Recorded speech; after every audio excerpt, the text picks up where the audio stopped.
2016, my dad drove to our local golf course like he had every other Friday for the past 20 years. However, this day was different. This day, he suffered a massive heart attack, the kind doctors call a widowmaker. He only survived because his golfing partner that day was a retired doctor who knew how to keep a man alive with CPR for 20 minutes. 6 months later, I was standing at Cape Canaveral, surrounded by my team. We'd spent 4 years designing a beautiful spacecraft.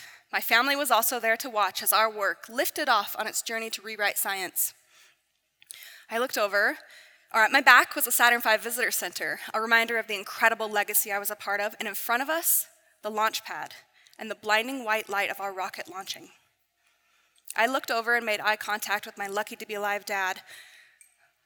No one has ever looked at me with such pride. In that moment, I realized I had my dream job. I'd spent 16 years dedicated to expanding our knowledge of the universe, and I was going to get the first woman to the moon. My career was like a beautiful vase. The potter had spent years learning the craft, selecting the clay, designing the piece, throwing it on the wheel, and getting it fired. My career vase was about to be finished and glazed, on its way to becoming a masterpiece. And even though I'm not 40 yet, it was shaping up to be something pretty special. 6 months ago, I picked up that vase and dropped it. Ceramic pieces exploded everywhere. Why did I drop the vase? My partner landed his dream job. As a tenure-track professor of neuroscience, he'll be able to improve the lives of autistic kids all over the world. I am so proud to support him. However, it meant moving to a place with no spacecraft. And as much as tech has enabled remote teams, the hard truth is you just can't tighten a bolt on a spacecraft from 500 miles away. So we've moved to Utah. And in that time, I've gone through 3 phases: grief, humility, and learning. So first, grief. I did not expect the level of grief that I would go through with this move. Not to be too dramatic, but a part of my heart, the part that held my dreams and identity, shriveled up and died. I went into an H&M. About a month after we moved, I went into an H&M, and at the front of the store, they had a large rack of NASA t-shirts. There was a couple of young women at the front of the store going crazy over how cool they were, and I just lost it. Hot tears rolled down my cheeks, and it felt like all the air had been sucked out of the room. In that moment, I realized I used to belong to something so important that people would pay to brand themselves with its symbol, and now I'm not. I knew in my mind that this change would be hard, but it's been longer and harder than I ever thought. Every week, it feels like something new pricks at that exposed nerve, and I realize I'm not over it. Second, I bit the bullet, humbled myself, and decided it was time to grow. The job I took at Cricut is a lot different than what I did before. I'm making less, I no longer have any direct reports, and instead of going just down a flight of stairs to see my hardware developed, I have to travel halfway around the world for the same thing. But when I accepted the offer, I was really excited. I thought, this is my opportunity to try something new. But new is hard.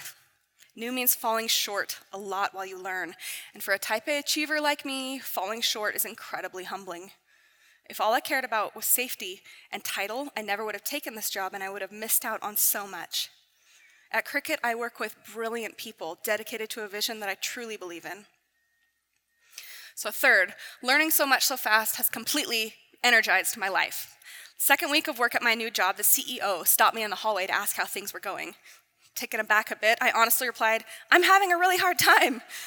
Nothing from my previous experience seems to be very beneficial here, and I know less than anyone in any room I'm in." He kind of smiled at me and gave me this rascally look, and he said, "I know, isn't it exciting to try new things?" I'm finding that by diving headfirst into a new industry, it's completely changing how I consider progress. I could have easily stayed in space for my career and become a master of my technical discipline, like a scalpel, the perfect tool for a specific task. My move is shaping me into more of a Swiss Army knife, giving me a broader set of skills and reminding me of the importance of being a lifelong learner. So, what do I think of my career vase now, the one that I dropped? Can it really be a masterpiece without my original dream job? In the century-old Japanese art of kintsugi, an artist saves a broken piece of pottery by gluing it back together with gold adhesive.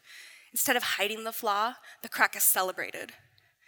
The result is a beautiful vase covered in stunning gold veins that is often more valuable than the original piece.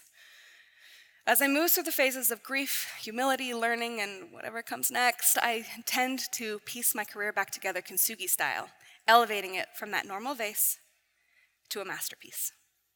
Thanks.